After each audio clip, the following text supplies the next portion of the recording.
Major political parties run what are known as focus groups. They pay research companies to find out what voters are thinking and feeling, and they use that to shape policies, messages, and ultimately win elections. We are not very far into this cycle. Anthony Albanese's only been Prime Minister 90 days. So how is this being used at the moment, and what are these groups actually throwing up? Joining me live is the Director of RedBridge Group, Simon Welsh. Simon, good to see you. I want to start on that Resolve poll today. It shows Anthony Albanese has actually gained in popularity since he became the Prime Minister.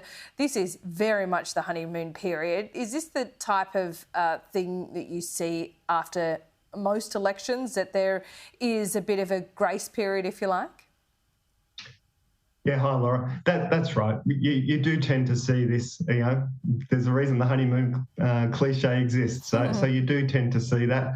But certainly some of the things, while there is this honeymoon period in the polling, some of the things that are coming through in our groups, I think, would be concerning in the sense that not so much around Anthony Albanese and sort of the Labor brand, if you will, specifically, but certainly some of the stuff that we're picking up now around sort of sentiment towards government as an institution. So over this past week, we've been doing a bit of a deep dive around that, sort of trying to take party politics out of it and seeing what people think about government. And I think, if you're a person that's interested in politics and you think politics matters, I think there's some troubling views there with a real sense of sort of powerlessness and sort of disconnect among sort of ordinary average Aussie voters and this political system government that's supposed to be there to look after them. Yeah, so what are you actually finding? Has this whole episode around Scott Morrison and his secret portfolios not helped? I think of the John Barilaro saga in New South Wales. I think of the Chief of Staff issue with Matthew Guy. Are these the kinds of events that just make people lose faith in institutions like government, like politics in general? Yeah, absolutely. They're certainly in the mix. And it's a pot that's been boiling for quite a while. And I think, all through the work that we do, it's not hard to find a sort of a healthy scepticism of politics and government and so forth in this country. But it's this, I think what's happened is over the past 2 years, obviously with COVID, people have come to see government intervention sort of in their face. For some folk, that's been too much. For some folks, strangely enough, now what we're seeing is that there's too little, that we haven't, the COVID impacts haven't finished. We're still dealing with them and sort of government has stepped back. So, they've got this strange dynamic of too much and too little. And at the same time, as you rightly say, you've got this political system that seems very interested in itself, full of its vested interests and, jobs for the boys. And they do notice that it's for the boys. That doesn't go unnoticed. It's all these things swirling around in this context where people are really concerned about the future right now. They've seen government intervention over the last 2 years make a difference in their life, and they're looking at it now and they're going, well, things are pretty bleak. Where's government?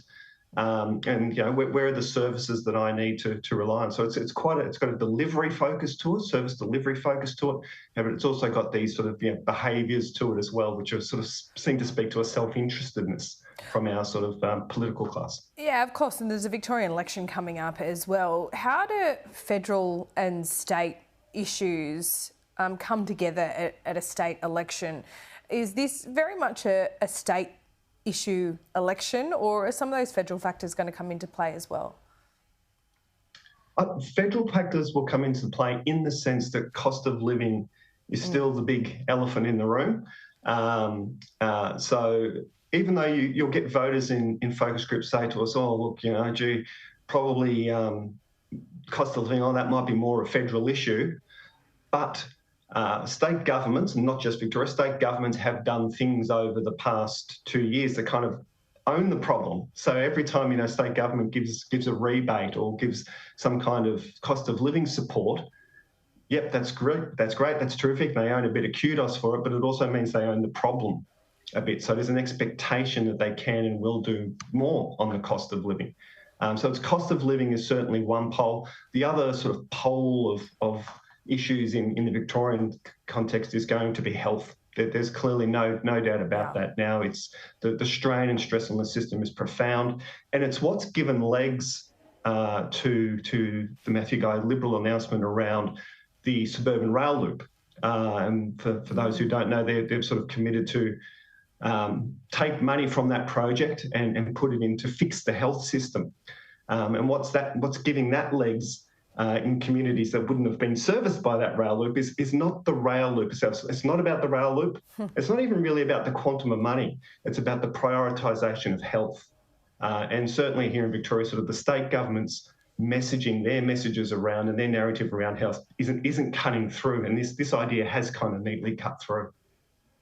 Yeah, it seems like it's strange for a Liberal government or Liberal opposition to want to talk about health rather than infrastructure, but it just tells you everything you need to know about Victoria at the moment, I think. Simon, great to talk to you. We'll see you soon.